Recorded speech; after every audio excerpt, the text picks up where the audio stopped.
গ্রীষ্মের দাবদাহে যখন চারপাশ পুড়ে যাচ্ছে তখনই প্রকৃতিতে ভিন্ন এক প্রশান্তির বার্তা নিয়ে হাজির হয়েছে কৃষ্ণচূড়া।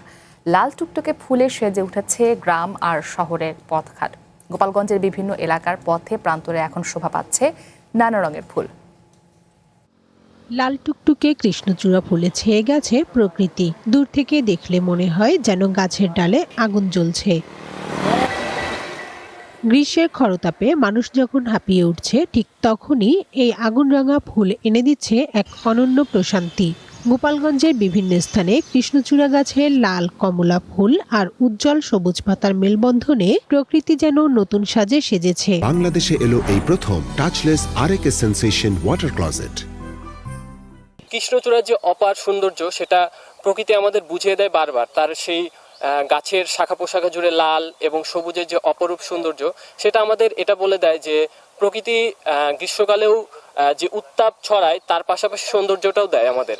প্রত্যেক ঋতুর একটা আলাদা সৌন্দর্য রয়েছে এবং সেই সৌন্দর্যের গ্রীষ্ম যে একটি ঋতু, সেই ঋতুর প্রধান সৌন্দর্য আমি মনে করি কৃষ্ণচূড়া ফুল। ফুলের যে গুচ্ছ গুচ্ছ যে বিস্তর, এটা শুধু একটা গাছেরই সৌন্দর্য বৃদ্ধি করে না, এটা পরিবেশটাকেও সৌন্দর্য বৃদ্ধি করে। শোভাবর্ধনকারী এই বৃক্ষটি শুধু গ্রামীণ জনপদেই নয়, শহরের পথঘাটেও ছড়িয়ে দিয়েছে সৌন্দর্যের মায়া। প্রকৃতি প্রেমীরা জানান এই ফুল দেখলেই মন ভালো হয়ে যায়। প্রচন্ড গরমের মধ্যেও এক চিলতে প্রশান্তি খুঁজে পান তারা। আমরা যখন এই রোদের মধ্যে এত যখন বিরক্তিকর একটা বিষয়, বিদ্যুৎ বিভ্রাটের সময় আমরা যখন হাঁটতে বের হই তখন ওইগুলো আমাদেরকে আলাদা করে তৃপ্তি দেয়। আমার মনে হয় কি যে অতিরিক্ত নগরায়ন, শিল্প কারখানা বৃদ্ধি পাওয়া, বিভিন্ন প্রতিষ্ঠান যেখানে সেখানে গড়ে ওঠা, এসবের কারণে আর কি এই ফুলগুলো হারিয়ে যাচ্ছে। গ্রীষ্মকালীন ফুলের গাছ, এটা আগে যেমন মানে প্রত্যন্ত অঞ্চলের সর্বত্রই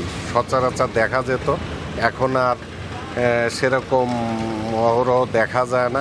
বিশেষজ্ঞরা বলছেন উচ্চ তাপমাত্রাতেও এই বৃক্ষটি টিকে থেকে পরিবেশের ভারসাম্য ও নান্দনিকতা রক্ষা করে। আমাদের যারা আমরা খুব সৌন্দর্য পছন্দ করি, প্রকৃতি প্রেমী, আমরা আসলে এই গাছগুলোকে ভালোবাসি। আর এর সাথে জড়িত যে সমস্ত আমরা তো একটা ইকোসিস্টেমে বসবাস করি, তো এই গাছগুলো আসলে ইকোসিস্টেমের ব্যালেন্সটাকে রক্ষা করে, কারণ এর সাথে জড়িত আছে বিভিন্ন ধরনের পোকামাকড়, যারা এর উপর ডিপেন্ডেন্ট, আবার এই গাছগুলো তাদের উপর ডিপেন্ডেন্ট। শুধু কৃষ্ণচূড়াই নয়, রয়েছে গ্রীষ্মের হলুদ রঙা সোনালু আর বেগুনি জারুল ফুল। প্রচন্ড তাপদাহের মাঝেও এই রঙিন সৌন্দর্য মানুষকে দিচ্ছে স্বস্তির বার্তা। One national desk.